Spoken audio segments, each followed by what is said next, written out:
성부와 성자와 성령의 이름으로 아멘. 네, 오늘은 마르코복음 12장을 공부하겠습니다. 제가 질문을 하나 받았는데요. 이 강의를 위해서 나눠드린 교재는 예수는 누구인가입니다. 책의 표지에도 써 있다시피 교부들이 주해해 놓은 내용을 바탕으로 저의 묵상을 덧붙였습니다. 그런데 실제 이 강의를 진행하면서는 이 책에 없는 내용을 자꾸 얘기한다고 그런 질문을 받아서 해명을 합니다만 이 책에 있는 내용을 소홀히 하거나 생략한 건 없습니다. 오히려 더 심화된 내용을 전해드리고 있는데 그에 대한 이제 해명을 하자면 성서 읽기에 두 가지 방법이 있습니다. 하나는 렉시오 디비나 칠판에 써드렸는데요. 라틴어입니다. 거룩한 독서라고 보통 번역을 하죠. 중세 이래로 수도자들이 성서나 또는 성무일도서를 기도해온 방법입니다. 그래서 본문의 의미에 충실하게 독서를 하고 그리고 그것을 집중적으로 묵상을 하고 그리고 묵상을 할 때는 머리를 쓰거든요. 이성을 씁니다. 그게 되면은 이제는 관상에 들어갑니다. 독서, 묵상, 관상. 그래서 그 성서의 메시지가 온전히 나의 의식으로 들어오도록 돕는 방법이죠. 그래서 예수는 누구인가 이 책은 그 렉시오 디비나의 방식에 충실하게 쓰여진 책입니다. 그런데 제가 이 강의에서 더 소개해드린 내용은 문해력과 관련이 되어 있습니다. 우리가 국어 시간에 학창 시절에 배운 것이 독해력과 문해력입니다. 보통 독해력까지는 많이 들어보셨을 거라고 생각해요. 글자나 단어의 의미를 파악하는 것, 그게 독해력입니다. 그 전에 문맹도 있죠. 문맹은 글씨를 봐도 뜻을 모르는 게 문맹입니다. 근데 우리가 국어 시간에 배우는 것은 이제 주로 한글로 된 글씨나 단어의 의미를 이해하고 파악하는 것이죠. 근데 문해력은 문장의 뜻을 이해하는 것입니다. 그리고 문장의 뜻을 이해한 후에 응용하는 힘까지를 문해력이라고 합니다. 저는 이 문해력에까지 연장해서 성서 말씀, 특히 마르코 복음서 말씀을 전해드리고 있습니다. 그래야만 마르코 복음이라는 성서가 하나님의 말씀으로서 우리에게 다가올 수 있기 때문이죠. 안 그러면 성경을 필사하고 독파를 하고 했다고 하더라도 우리 신앙생활에 아무런 영향을 끼치지 못합니다. 그 전에 비해서 우리 신자들이 성서에 많이 친숙해진 것은 사실입니다. 필사한 사람도 많고 어느 본당인지 가보면은 그 필사했다는 그 창세기부터 묵시록까지 필사했다는 그 큰 노트들이 자랑스럽게 전시되어 있는 것을 종종 보는데요. 다양한 일이긴 해요. 그런데 맥락을 이해하지 못하고 필사 100번 해봐야 신앙생활에 도움 안 됩니다. 필사는 독해력을 위한 기본 작업일 뿐이지 이것이 묵상과 관상을 거쳐서 문해력으로 나아가야 내가 말씀을 살 수가 있게 되는 거거든요. 오늘은 예루살렘에 입성하신 예수님께서 맞이하신 두 번째 날에 대해서 공부할 겁니다. 성서 본문은 두 가지입니다. 무화과를 저주하신 이야기와 성전을 정화하신 사건입니다. 무화과 나무 열매 드셔보셨습니까? 우리나라에도 전남 영암인가에 가면 무화과를 많이 재배하더군요. 달고 맛있습니다. 근데 우리나라에서 인기 있는 과일은 아직 못 된 것 같아요. 근데 중동지방엔 대단히 인기 있는 과일이고요. 그 나라의 건조하고 더운 날씨에는 아주 그 수분과 당분을 제공해주는 거의 식품에 준하는 과일입니다. 근데 왜 무화과 나무가 애꿎게 저주를 받았는지 본문을 보시죠. 이튿날의 일정은 베타니에서 나와서 다시 예루살렘 성 안으로 들어오는 동선을 소개하고 있습니다. 베타니아는 예루살렘에서 멀지 않은 곳이고 특히 절친이었던 라자로가 사는 집이죠. 근데 라자로의 집에서 머무신 것 같진 않아요. 왜냐하면 아침 식사를 안 하고 나온 것 같잖아요. 보통 집에 머물면 손님이 아침도 안 먹고 나가게 두진 않죠. 그러니까 아마 베타니아 근처에서 네? 잠만 자고 손님이 나가게 두나요? 그건 아닐 것 같고 베타니아라는 동네는 가셨는데 그 집은 안 들어가신 것 같아요. 그래서 어쨌든 시장하셔서 무화과 나무 열매를 좀 찾아서 허기를 달래려고 하셨는데 열매가 안 열렸다는 거죠. 무화과 나무는 다른 유실수와 달라서 열매 맺는 철이 좀 늦습니다. 그리고 꽃이 작아서 안 보여요. 그래서 무화과 나무라는 이름이 붙였어요. 좀 심하죠. 꽃 없이는 열매 맺을 수 없습니다, 식물이. 그렇잖아요? 근데 이거는 무화과 나무에 무슨 억가심정이 있으셔서 그랬다기보다는 유다교, 특히 성전을 관장하는 사두가이파에 대한 행동적 비유로 말씀하신 겁니다. 이제부터 영원히 어느 누구도 너에게서 열매를 따먹는 일이 없을 것이다. 실제로 68년과 70년에 두 차례에 걸쳐서 이스라엘이 특히 혁명당원들 중심으로 독립전쟁을 일으켰을 때 예루살렘 도성과 성전은 완전히 파괴됐습니다. 그리고 사두가이들은 전부 다 학살당했죠. 그 이후로 사두가이는 역사상에서 없어졌습니다.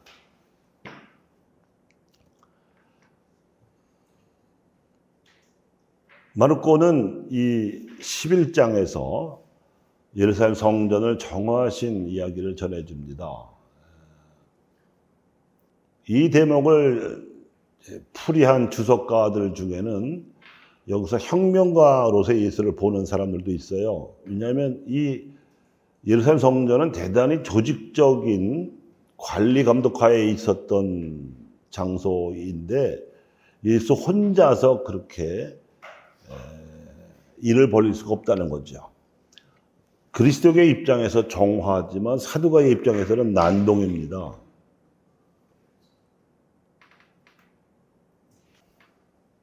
성전에는 경비병도 있기 때문에 혼자 힘으로는 도저히 그런 일을 벌일 수가 없습니다.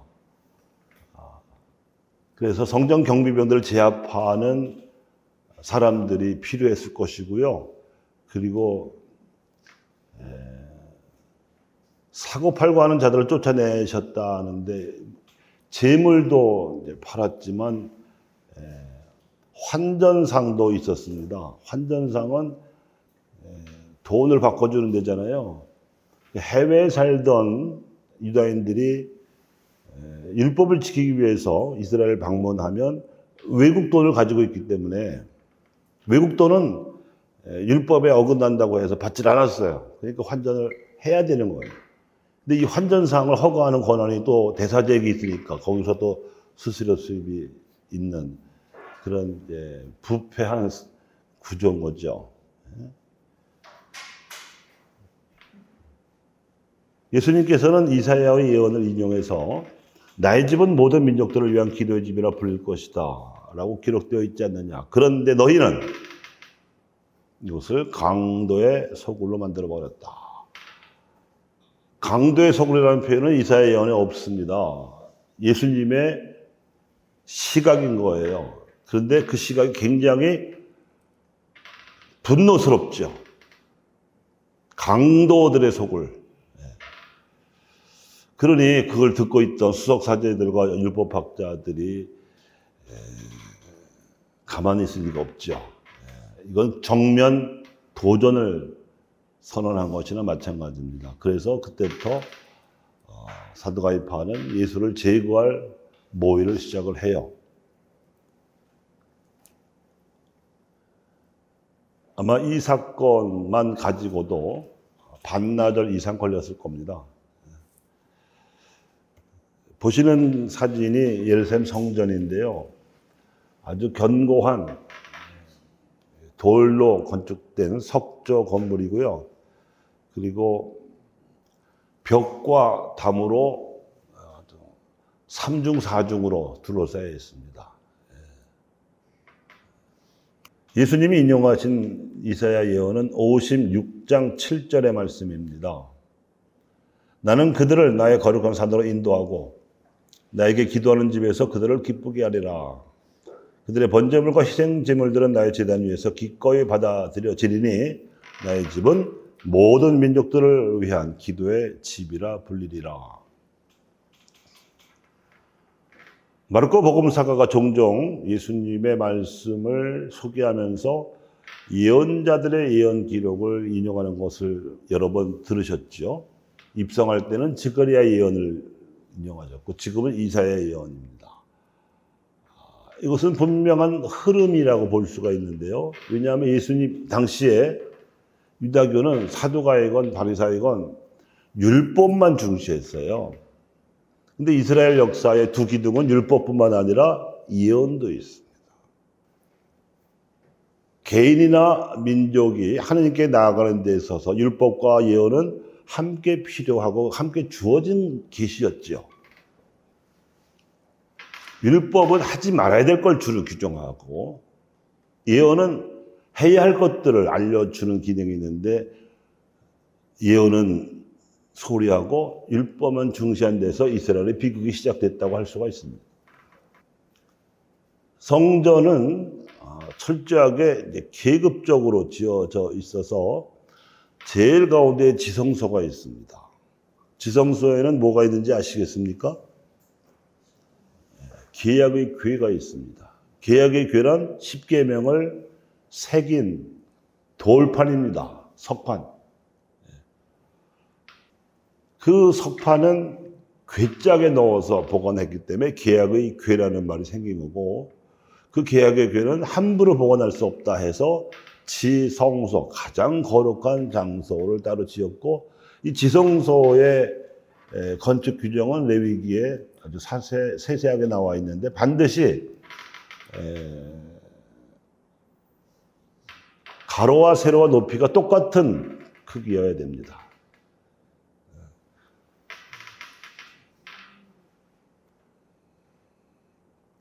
지난 부활 시기 복음 중에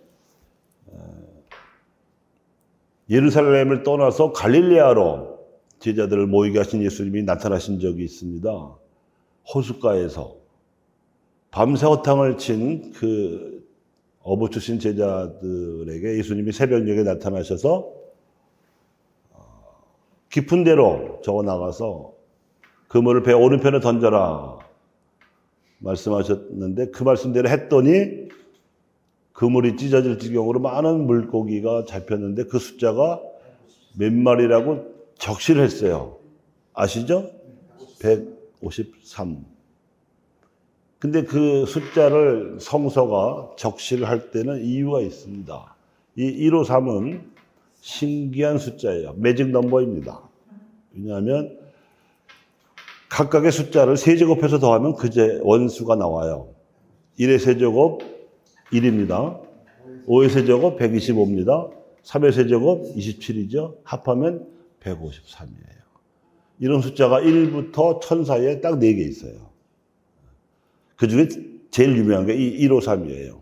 그래서 해군 함정에 이 153이라는 숫자를 많이 선호하고요. 모나미 회사 사장이 자기 볼펜에 이걸 써가지고 대박 났죠. 어쨌든 지성소를 아주 끔찍히 귀하게 여겼던 정신을 알 수가 있습니다. 그 지성소는 대사제만 들어갈 수 있고 대사제 대리해서 당번이 된 사제만 들어갈 수 있습니다. 지가리아가 세례자 요한의 아버지인 지가리아가 세례자 요한을 나흘이라는 전가를 천사로부터 들은 때가 바로 당번 사제로서 제사를 올릴 때였다고 루카복음이 나와요. 그리고 지성소 바깥에는 이제 일반 사제들 또 제사 지낼 때 봉직하는 레위인들만 들어갈 수 있는 공간이 있고, 그리고 그 다음에는 이스라엘 남자만 들어가고, 여자들은 또 그 바깥에, 이방인들은 더 바깥에, 이렇게 철저하게 계급적인, 그러니까 예언하고는 상관이 없이 그냥 이제 사실은 십계명하고도 상관없이 십계명을 더 강화한다는 참 엉터리 명분하에 계급적인 종교를 만들어 놓은 겁니다. 그러니 예수님이 이거를 그냥 보실 수가 있겠어요? 다 뒤집어 엎어버리는 거죠. 구조만 문제가 있었던 것이 아니고요. 경제적으로도 대단히 부패한 고리였습니다. 복마전이라는 말이 있는데요. 마귀가 엎드려 있는 궁전이라는 뜻이겠죠. 복마전. 그 정도로 부패가 심했습니다. 돈이 너무 많이 들어왔어요. 우선 11조 수입이 제일 컸습니다. 전 국민이 모든 소득의 10분의 1을 내야 했어요. 그거는 원래 이제 율법이 규정이 되어 있었죠. 왜냐하면 레위 지파는 땅을 분배받지 못했으니까 10분의 1은 레위 지파를 위해서 내놓게 되어 있었습니다. 그 중에 또 10분의 1은 사제들의 몫이에요. 제사를 지낸다는 거죠. 그러면서 또 성전세를 거두었어요. 거기에다가 또 재물을 판매하는 수입이 있습니다. 보통의 재물은 양이죠. 1년 된 수컷 양이 표준 재물인데 아주 큰 제사 때는 황소를 잡았어요. 열왕기 학원에 보면 엘리야 예언자가 바알신의 예언자 450명과 대결하는 장면이 나옵니다. 그때 황소를 죽여서 불태우는 내기를 해요. 내기. 불 없이 각자 믿는 신에게 기도만 해가지고 재물을 태우는 내기를 한다고요. 어떻게 되는지 아시죠? 바알신의 예언자들은 암만 기도해도 아무런 일도 일어나지 않았는데 엘리야는 기도로 하늘에서 불꽃이 내리게 해가지고 황소 재물이 다 타요. 그리고 다시 그 반대로 이제 불 끄는 내기를 또 해요. 역시 바알신의 예언자들은 아무것도 못했는데 엘리야는 아주 그냥 소낙비가 내리게 하는 기도를 해서 내기에는 이겼으나 그 예언자들을 거느리고 있던 이제벨 왕비의 미움을 사서 쫓기죠. 그런 고사가 있을 정도로 황소는 아주 더 큰 재물이었습니다. 근데 양 살 돈도 없는 가난한 사람은 어떻게 했느냐? 비둘기를 사서 바쳤어요. 요셉과 마리아 부부가 첫 아들 예수를 낳고 나서 8회째 되는 날 성전에 가서 이 산비둘기 한 쌍을 바쳤다는 기록이 있습니다. 그 당시에는 은행이라는 게 없었던 시절이니까 성전이 은행이었어요. 성전이. 전쟁이 일어나면 성전부터 파괴하고 성전 안에 보관되어 있던 금고를 열어서 그 각종 보물을 약탈해 가고 했던 것이 그만큼 예루살렘 성전이 부유했고요. 또 예루살렘 성전이 3번에 걸쳐서 지어졌는데 3번째 지을 때는, 그러니까 유배에서 돌아와서 지을 때는 무너진 민족적 자존심을 이제 자랑하느라고 그랬는지 지붕을 전부 금박으로 씌웠습니다. 도금이 아니고 금박으로 씌웠어요. 그러면 어떻게 되냐면 순례하러 온 사람들이 지평선 저 너머에 아직 성당이 자세하게 윤곽이 잡히지 않을 때도 이 금박의 반사된 햇빛 때문에 발견할 수 있는 거예요. 그럼 그때부터는 무릎으로 기어갔다고 그러죠. 난 그게 진짜인지 모르겠어요. 그거 굉장히 먼 거리인데 그거를 무릎으로 기어가면 무릎이 제대로 성할 수 있을까? 근데 하여튼 그 정도로 성전에 대한 자부심이 대단했습니다. 근데 그거를 예수님이 다 뒤집어 엎은 거예요. 교부들은 이렇게 봅니다. 율법의 표상인 나무가 제철이 아닌 때에 저주받은 것은 율법이 제때 열매 맺지 못했기 때문이다. 그래서 무화과 비유하고 성전 정화 사건을 연결시키는 겁니다. 장사꾼들을 성전에서 몰아내신 것을 통쾌하기 전에 역사 속에서 교회에 대한 하나님의 심판도 이처럼 엄격하리라는 사실을 명심해야 한다. 이거는 베다라는 교부가 하신 말씀인데 이건 고대의 인물들이에요. 중세 교회의 역사를 알지 못하던 고대에 이미 이 성서 본문에 대해서는 이렇게 주의를 했습니다. 이런 게 문해력입니다. 독해력을 넘어서는 풀이잖아요. 성경 본문의 증언을 종합해 볼 때 장사꾼들을 채찍으로 몰아내신 사건은 서로 다른 때에 일어났을 수도 있다. 2번 일어났을 수도 있다. 이러는데 지금 우리는 마르코복음 11장에서 성전 정화 사건을 보고 있는데 요한복음 2장에도 또 나와요. 근데 그때는 공생활 초기예요.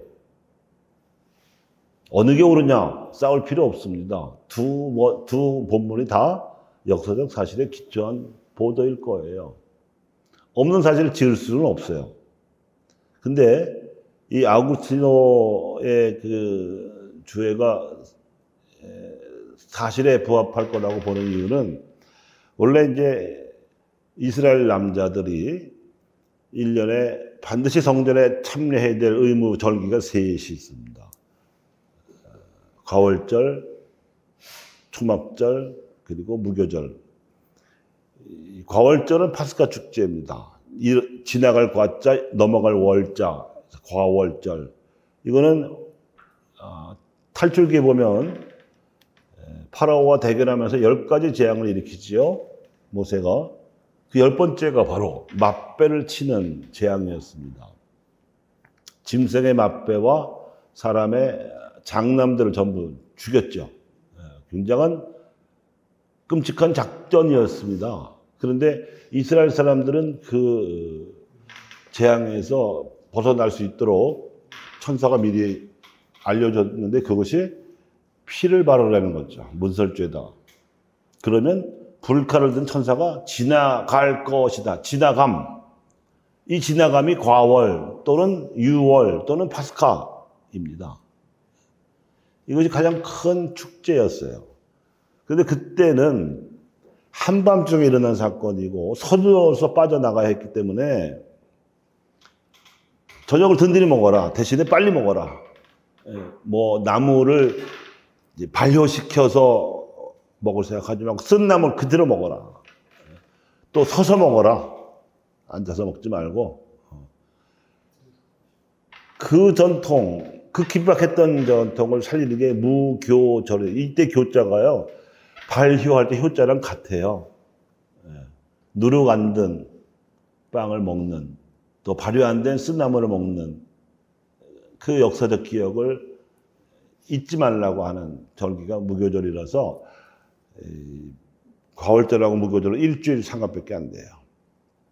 그 세 번째 초막절은 내용상으로는 연결되어 있는데 조금 달라진 게 그렇게 이집트를 빠져나와가지고 시나이 광야를 무려 40년을 헤매고 다닙니다.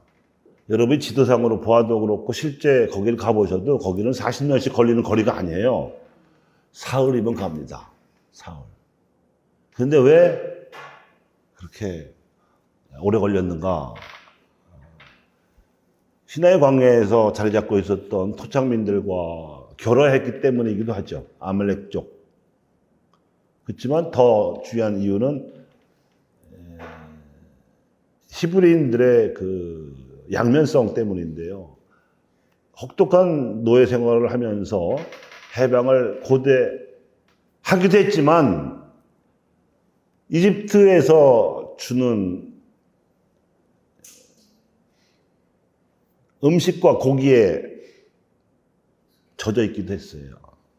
근데 신의 광경으로 나오니까 어때요? 자유는 얻었지만 음식이 달라졌잖아요. 먹을 게 없어요. 농사 지을 수가 없는 땅이잖아요, 거기는. 물도 없어요. 그러니까 다 이게 불평거리라고. 그래서 먹을 것이 없다고 불평할 때는 만나를 내려주셨는데 이것도 하루 이틀이지 몇 년을 먹어보세요. 진력이 나겠습니까? 안 나겠습니까? 진력 나죠. 물은 무리바나 마사 같은 데서 바위를 지팡이로 쳐가지고 나오게 했다고 되고 있습니다만 어쨌든 하나님으로서는 이 이스라엘 사람들의 그 노예 근성이 지긋지긋했습니다. 그래서 너희는 도대체 약속된 땅에 들어가지 못할 것이다. 하나님의 도를 깨치지 못했기 때문에 이게 이제 성모일도의 그 초대성에 늘 나와요. 그 읽게 돼 있어. 시편 94. 하나님 백성의 이중성. 그래서 너희 세대는 안 되고 너희가 낳은 다음 세대부터 들여보내주마. 다음 세대는 40년 동안에 하나님 백성으로 교육을 단단히 받아야 한다. 이거죠. 그런 뜻에서 이 세 절기를 아주 엄격하게 지켰기 때문에 예수님 역시 이 세 절기 때마다 예루살렘 성전을 방문하셨을 것이고 보면 공생활 초기에도 말기에도 두 번 일으키셨을 가능성이 큽니다.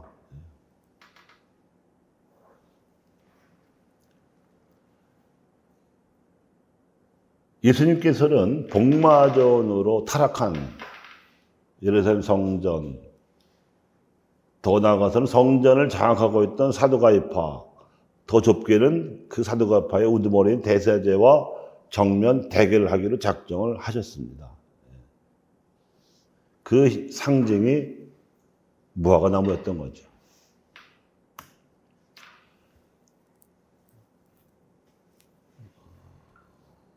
교부들의 주의에 따라서 이 무화과 나무의 비유와 또 성전 정화 사건의 의미는 문해력적인 이해에 따라서 그리스도의 역사에도 적용이 되지 않을 수가 없습니다.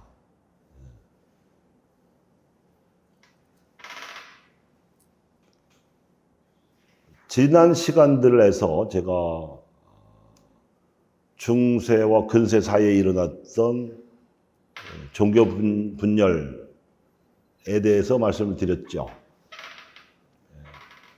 십자군 전쟁이 이제 11세기에 일어나는데 어처구니 없게도 교회가 전쟁을 일으켰어요. 그 후유증이 지금까지 이슬람교 신자들에게는 남아 있습니다. 심각하게 남아 있습니다. 십자가를 그린 깃발만 봐도 경기를 일으킬 정도로 그리스도교를 증오합니다. 왜냐? 십자가의 이름으로 살육을 하고 파괴하고 불 지르고 온갖 나쁜 짓을 다 했어요. 역사는 참 아이러니한 거라서 전쟁은 그렇게 실패했는데 부산물이 또 만만치 않았어요. 그 당시 이슬람 세력이 과거 그 그리스 문화가 꽃피웠던 지역입니다. 그래서 아리스토텔레스의 저작들이 히라버 원문 그대로 보관되어 있었어요. 그래서 이슬람의 문명이 많이 발달해 있었고 그리스도교를 앞서 있었습니다. 그걸 배운 거예요. 그걸 배운 결과가 문예 부흥이라고 하는 르네상스입니다. 인간을 재발견한다고 문명사가들은 이렇게 의미를 부여하죠. 신 대신에 이제 신 지겨우니까 인간, 특히 영혼 대신에 이제 육체. 고대 그리스에서는 남자의 벗은 몸을 그리는 것이 흉이 아니었던 모양이에요. 그래서 다비드상을 그대로 알면 그대로 조각도 하고 있는데, 그래도 여자 몸을 그릴 적에는 옷을 걸쳐요. 근데 이 르네상스 시대에는 이제 여자의 알몸을 그리는 것을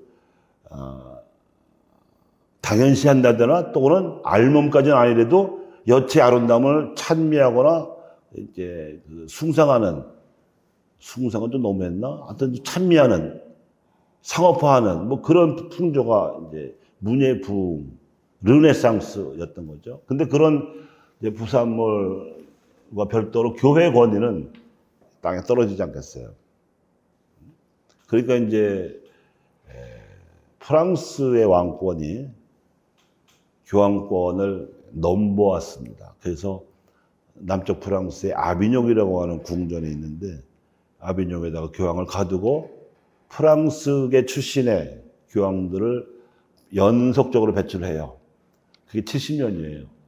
그 바빌론 유배 기간하고 비슷해요. 그래서 학자들이 비꼬기를 바빌론 유수처럼 아비뇽 유수다, 아비뇽 유배다, 뭐 그러죠.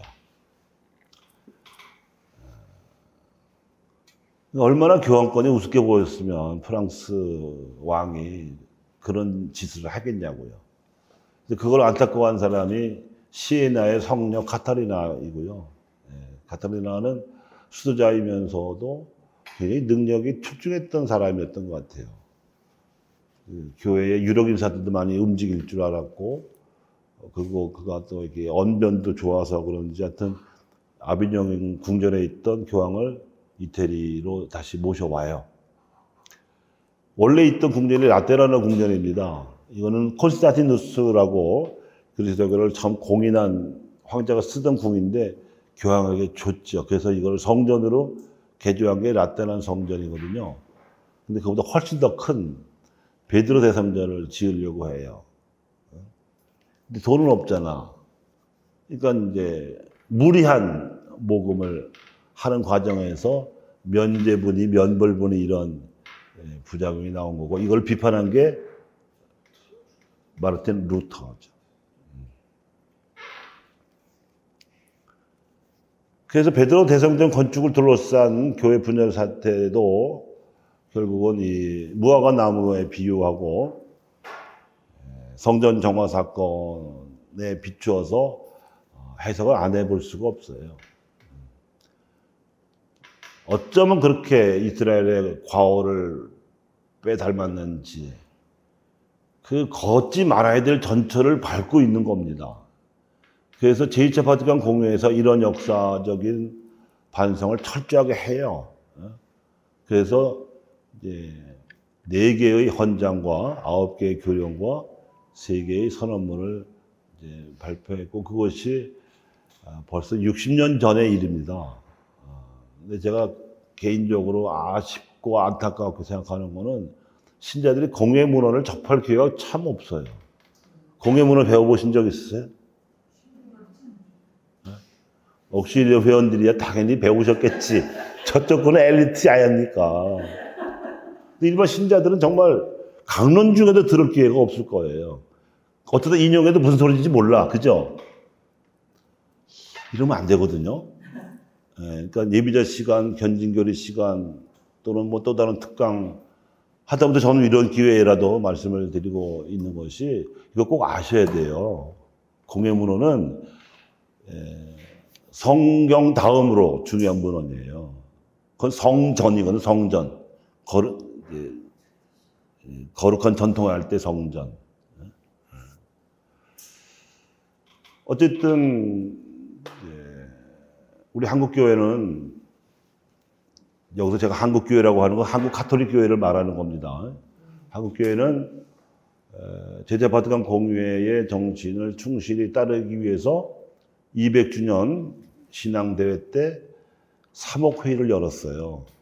4년 동안, 81년부터 84년까지. 그리고 12개나 되는 의안을 발간을 했습니다. 그리고 주교회의도 공인을 했고요. 근데 정작 발간하고 40년이 지난 동안 아무것도 안 했어요. 아무것도 안 했어요. 허송세월한 겁니다. 이건 분명히 주교들의 직무유기예요. 교황님하고 신자들에게 약속한 바를 지키지 않은 거예요. 김수환 주교관 같은 인물들이 계속 배출되었더라면 또는 다른 교구에서라도 계셨더라면 이런 일은 있을 수가 없었을 텐데 정말 유감입니다. 왜냐하면 그것이 지난 2014년 프란치스코 교황님 방문 때 그대로 다 쓴소리로 나타난 거예요. 교황청에서 다 알고 있습니다. 다 보고 있습니다.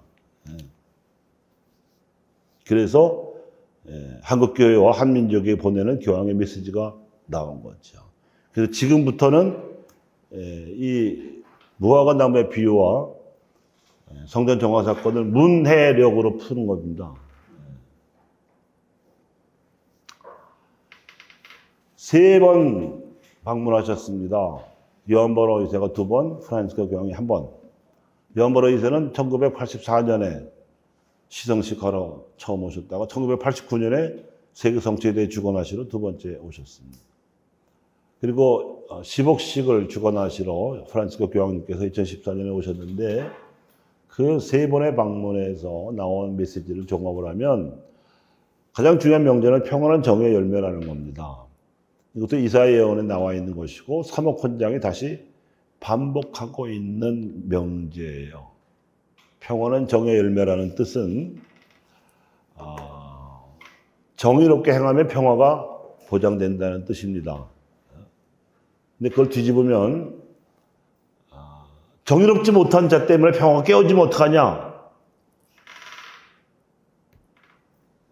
평화의 피해자라도 더 정의롭게 행함으로써 반드시 평화를 실현시켜야 한다는 뜻이 숨겨져 있습니다.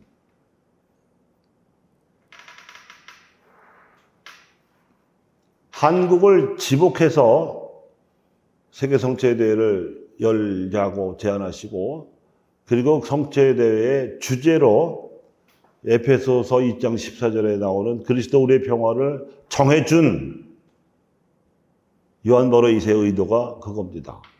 한반도는 인류의 사라진 평화의 상징이라는 거예요. 우리는 억울하게 평화를 빼앗겼습니다. 100년 전에는 나라의 힘이 약해져서 일본한테 뺏겼잖아요. 저는 개인적으로 나라를 뺏겼다는 표현을 하고 싶지가 않아요. 왜냐하면 한 나라를 구성하는 요소는 국민이 있어야 하고 땅이 있어야 하고 또 문자나 말 같은 얼이 있어야 하거든요. 문화. 그리고 마지막에 이것을 위해서 봉사하는 요소가 권력이에요. 우리는 권력을 빼앗겼지 땅이나 사람을 빼앗긴 게 아니에요. 그런데 이제 일본 놈들은 계속 정말 나라를 빼앗고 싶어서 한글 못 쓰게 하고 한국어도 못 쓰게 했어요. 이거를 쓰게 하면 언젠가는 다시 권력도 회복하려고 들 거기 때문에 못 쓰게 한 거죠. 그래서 엄밀한 의미에서는 우리는 나라를 뺏긴 게 아니라 나라의 권력, 국권을 빼앗긴 거죠. 어쨌든 거나 그거는 참 통탄스러운 일이었어요. 반만년 역사에서 그런 일은 처음이었죠. 통째로 국권이 넘어간 적은 처음이었어요. 그것도 한 수 아래로 우리가 모자를 전수해주던 사람들한테 뺏겼죠. 그리고 그랬던 사람들이 오히려 그거를 부인하고 기고만장해하는 아주 참 기가 막힌 현실 속에서 우리가 살고 있습니다. 또 그런 사람한테 아부하는 대통령을 또 우리가 모시고 있고요. 아우 미치고 환장하겠어요. 그래서 일제 36년 동안 식민지 생활을 했는데 일본이 건방지게 또 태평양전쟁을 일으켜가지고 핵무기 2방으로 이제 항복을 했는데 전범 국가에다 일본은 멀쩡하고 오히려 우리가 남북 분단을 당했어요. 억울하게 짝이 없는 일이에요. 미국이 그렇게 나쁜 나라야. 자기네 나라는 그 넓은 대륙에서 남북이 갈라지면 안 된다고 남북 전쟁을 해가지고서 연방을 유지했잖아요. 자기들은 그렇게 하면서 우리는 이 미국에 비해 훨씬 좁은 땅도 그런데 이걸 갈라놓고 자기가 또 은인이라고 행세하고 하는 꼴을 보면은 복창 터지죠. 그런데 또 그 북한한테 소련이 또 무기 빌려줘가지고 내란을 일으켰잖아요. 그래갖고 300만 명 이상이 죽거나 다쳤어요. 2차 세계대전 때 남은 무기를 전부 다 쏟아 부었어.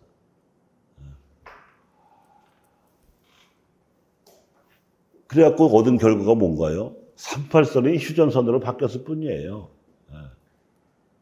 이런 바보 같은 짓이 어디 있습니까? 그리고 그렇게 해서 그것이 70년 전에 전쟁이 끝난 줄 알았는데 종전도 선언을 못해 우리는.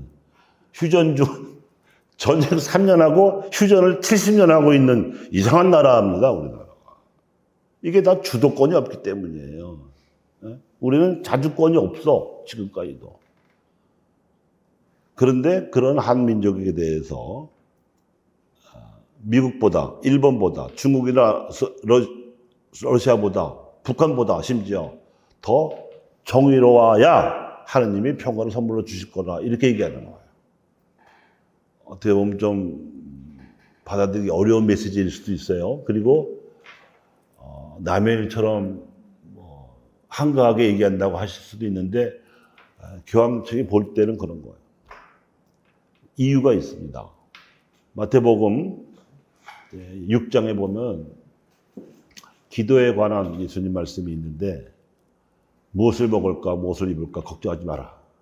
그런 것들은 믿음이 없는 이방인들이 찾는 거다.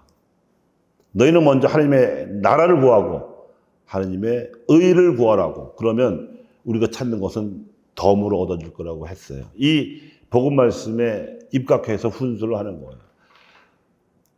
우리가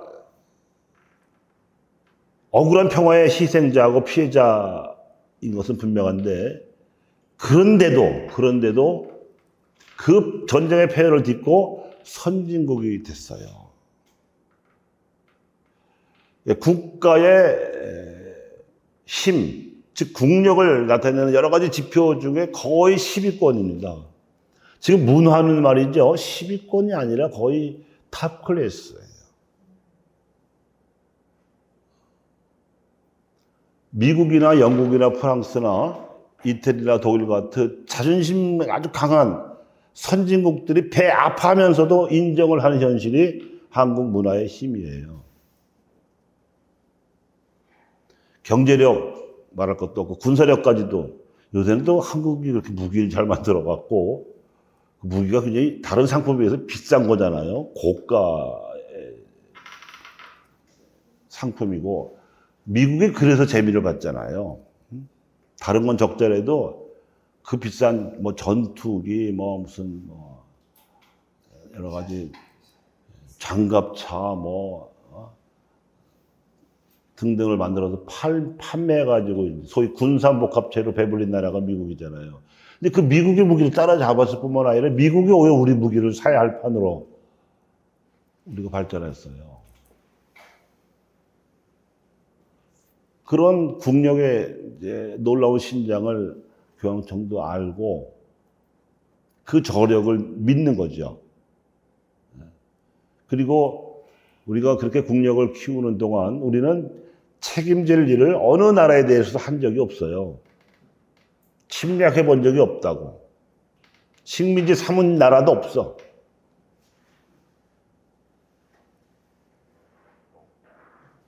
사실은 이런 이제 한국의 저력보다 더 한 거는 한국 교회의 저력이에요.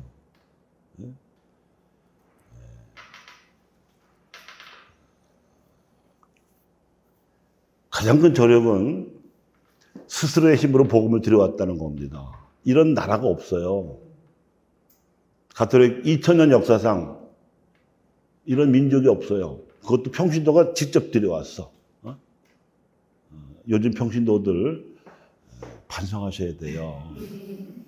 안정근 의사가 영세하기 전에 읽은 책이 120권이에요. 이거는 초창기 때 선비들이 읽던 책을 그대로 입수해서 읽은 거예요. 그것도 놀라운 일이지만 이 조상제사 금지령이라는 어처구니 없는 교황청의 횡포 때문에 박해가 닥쳤지 않습니까? 근데 그 박해가 100년이나 걸렸는데 무슨 지령이 있었던 것도 아니고 지휘자가 있었던 것도 아닌데 지도부는 전부 와야 됐어요, 신유박해 때. 근데 중인 신분 이하에 어떻게 보면 학문도 제대로 변변치 못하게 배웠었던 것 같은 이제 소위 민초 같은 백성 신자들이 알아서 교처를 전국에 형성해서 신앙을 지켰어요. 이게 아주 놀라운 절이에요. 이게 진짜 K 컬처, K자 붙여서 뭐 한류를 설명하지만 K 카톨릭이야말로 사실은 모든 한류에 앞서는 한류의 원천입니다, 원천. 왜냐하면 양심의 자유, 신앙의 자유, 그리고 관전민비나 남전여비 같은 이런 부당한 차별에 대해서 저항하는 평등권의 자유. 이거를 주장을 했던 것이고 이것이 결국 우리가 이겼잖아요. 재헌헌법에 다 반영이 됐잖아요. 그렇다고 우리가 조선조정으로부터 사과를 받은 적이 있습니까? 대한민국 정부로부터 천주교에 대해서 공식 사과를 했나요? 안 해요. 국사교과서를 봐도 천주교단 역사 왜곡 굉장히 심해요. 동학혁명은 오히려 찬미하는 기사를 내가 본 적이 있는데 천주교 박해는 정부가 잘못했다는 기록을 난 본 적이 없어요. 그거는 이제 개신교의 영향이 있죠. 선교사들이 미국이나 캐나다에서 와가지고 똑똑한 놈들은 신학 공부시키고 덜 똑똑한 놈들은 역사 공부시켰어요. 그 사람들이 사계, 역사계를 장악하고 있어요. 천주교 신자들은 역사에 별로 관심도 없고 이것도 화딱지 나는 일이에요. 그래서 하여튼 천주교의 불량 기록이 많이 있습니다. 어쨌든 교황청도 그런 걸 다 알고 그러니까 더 한국교회가 앞장서서 한민족을 설득해라 이거예요. 억울하지만 피해자니까 오히려 당당할 수 있는 거죠.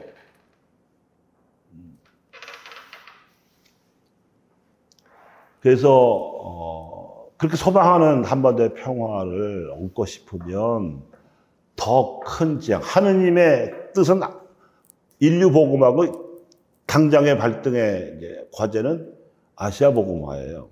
다른 나라들에는 그래도 복음이 들어가서 얼추 세계적인 평균에 육박하거나 넘어서는데 아시아는 3%가 안 돼.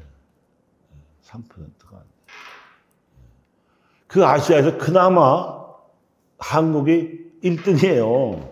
1등. 그러니까 한국이 아시아 복음화를 위한 향도, 길잡이 또는 앞장을 서면 하느님께서 한반도의 평화는 더 물어주실 거다. 그 얘기죠. 그러면 우리가 어떻게 해야 되겠어요? 지금 우리는 이런 교황청의 훈수에도 불구하고 현실은 참담하게 이를 데가 없어요. 그죠? 코로나 거치면서 그나마 냉담률이 또 반토막 나가지고 90%가 안 나온다는 거 아니에요?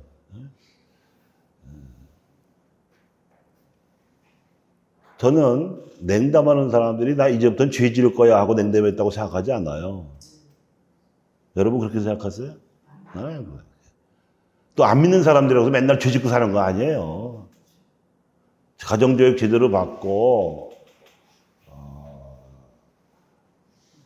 학교에서 정상적으로 배운 사람들은 죄 안 지으려고 애를 쓰지 맨날 죄 짓고 사는 거 아닙니다. 그거 오해하면 안 되죠.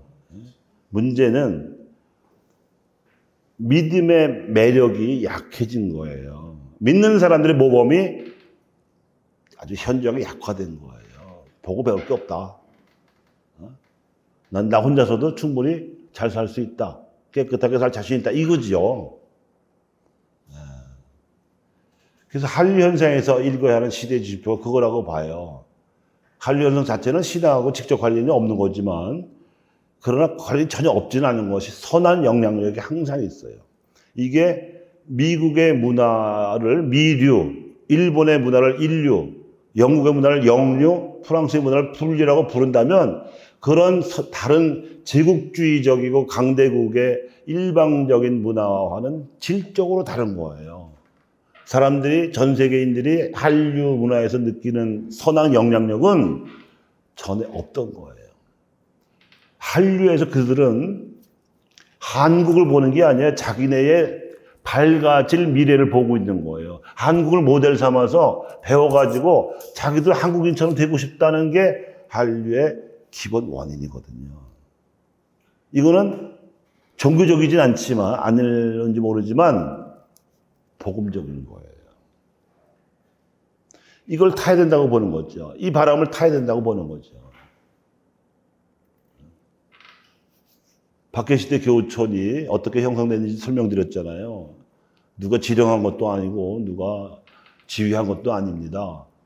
성령께서 하셨다고 봐야죠. 부활의 사기지은 빛남과 빠름과 상하지 못함과 사무침의 눈점이 각 신자들의 신앙 감각을 깨워가지고 자발적으로 하게 된 거잖아요. 그게 일어나야 되는 거예요. 일당백으로. 그래서 저도 이런 한두 번의 강의로 끝내도 될 것 같은데 이거를 16번씩 하고 있는 이유도 여러분 깨어나시라고 호소하는 거예요. 호소. 마르코복음 10장 27절에 그런 말씀이 있습니다. 사람에게는 불가능하지만 하나님께는 모든 것이 가능하다. 꼭 숫자가 중요하지는 않습니다. 사실 여러분 한 사람이라도 깨어 있는 것 그 자체가 사실은 큰 쇄신이고 발전이지요. 기도 형식적으로 하지 마시고 빼먹지도 말고 중요한 거는 하느님하고 내가 통공을 하는 거거든요. 각자가. 그렇게 하느님하고 통공을 이룬 사람들끼리 나야 통공이 되지 하느님하고 담수한 사람들끼리 뭐 100명 모이고 10,000명 모이면 뭐 하냐고. 아무 소용 없어요. 그건 오합지졸이에요. 오합지졸. 그래서 이제 아주 두 분 교황님께서 3차례 방문하신 것을 요약해서 설명을 드렸는데 이제는 이제 그림으로만 이제 확인하시고 시간 정확히 마치도록 하겠습니다. 프란시스코 교황님께서 오셔서 대개 한 5종류의 메시지를 내셨습니다. 청와대를 방문하셔서 한민족에 보내는 메시지를 내셨고요. 그때 이제 평화는 정의의 열매라는 말씀을 이제 하셨고, 그리고 이제 주교단을 방문하셔서는 기억의 지킴이와 희망의 지킴이가 되어달라고 당부를 하셨어요. 굉장히 시적인 표현이잖아요. 그래서 그런 거 잘 못 알아듣고 계신 것 같아요, 주교인들이.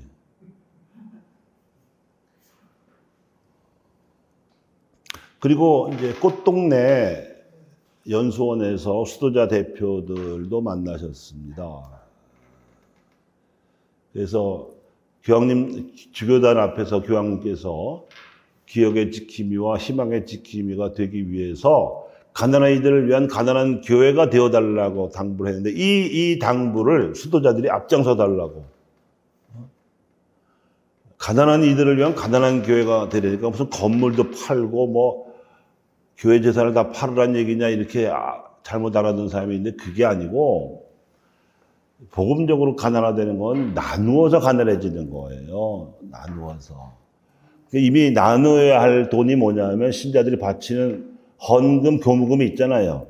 이 교무금은 교회 유지를 위해서 용도 정해서 내는 돈이니까 교회 자신을 위해 써도 되지만 헌금은 하느님께 바쳐달라고 위탁한 거지 교회가 다 쓰라는 돈이 아니죠. 거기서 쓸 수 있는 돈은 10분의 1인 거예요. 10분의 1. 그게 11조 정신이에요. 그 나머지 10분의 9는 하나님의 뜻에 맞게, 아니 뭐 가난한 이들을 뭐 주로 쓰지만 선교도 사실은 하나님의 뜻에 포함된다고 봐야 되죠. 그래서 어쨌든 교회를 위한 돈이 아닌데 이거를 착각을 하고 배달사로 일으키면은 안 된다는 거지. 그리고 이제 이런 과정에서 신자들하고 이제 교구청 사이에 그런 신경전이 있어요. 사실 전례상 의미로는 2차 헌금이라는 건 없습니다. 헌금은 다 1차지. 거기서 나눠서 쓰면 되는 거지. 뭐 또 쓸 일 생긴 게 2차 헌금 없고. 그 다음에 또 3차 헌금 거두려고 그러나. 근데 그렇게 되니까 신자들도 야가가지고 돈을 나눠내잖아, 이렇게. 한꺼번에 내고. 그게 그거야. 어떻게 알기는. 내가 본당시부 안 해봤는지 알아.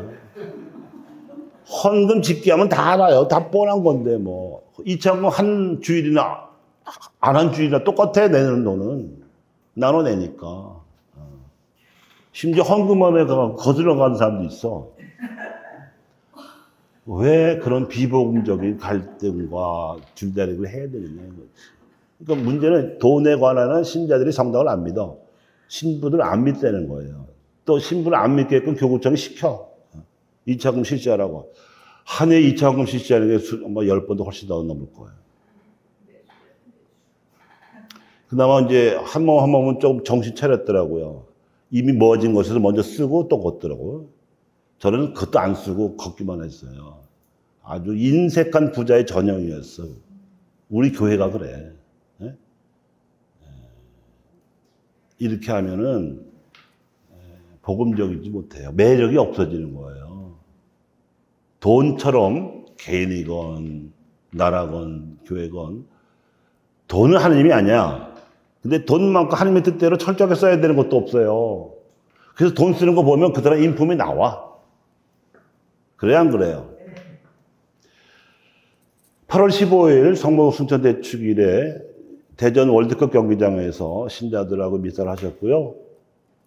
8월 16일 날 광화문 광장에서 124위 순교자들을 시복하는 미사를 하셨어요. 이때 이제 평신도에게 보내는 사회적이고 영적인 메시지를 내셨습니다. 그 요지는 아까 말씀드린 것과 같아요. 그리고 이제 이때 사실 교황님이 시간이 사실 없는 걸 쪼개서 휴가를 오신 거예요, 휴가. 유흥식 대전교구장이 이제 바티칸 내 친분을 이제 하려고 해가지고 억지로 끌어들인 거예요. 그래서 아시아 청년대회를 대전에 유치하고 그 핑계로 이제 시복식까지 한 거지. 하여튼 한국교회에 대해서는 아시아 처음으로 방문하신 건데 파격적인 대우를 하셨다고 볼 수가 있고요. 그러니까 이제 아시아 주교들도 많이 오셨죠. 그래서 한번 만나셨습니다. 그리고 이제 젊은이들과도 대화를 나누셨어요. 기도하고 성체성사에 참여하며 가난한 이들을 위해서 일하십시오. 그리고 아시아의 젊은이들이요, 일어나십시오. 이런 말을 하셨어요. 그래서 이제 오늘 예루살렘 성전에서, 예루살렘에 입성하신 예수님이 두 번째 날 하신 가르침과 일을 간추려서 다시 말씀드리면, 무화과 나무의 비유와 성전 정화 사건은 하나님의 뜻에서 벗어난 유다교에 대한 심판이지만 이것은 그리스도교 전체에 대한 통렬한 경고이기도 합니다. 따라서 우리 한국의 가톨릭 그리스도인들은 지난 복음화 2000년 동안 유럽 그리스도인들이 보여준 가톨릭교의 역사를 반성적으로 성사해야 되지요.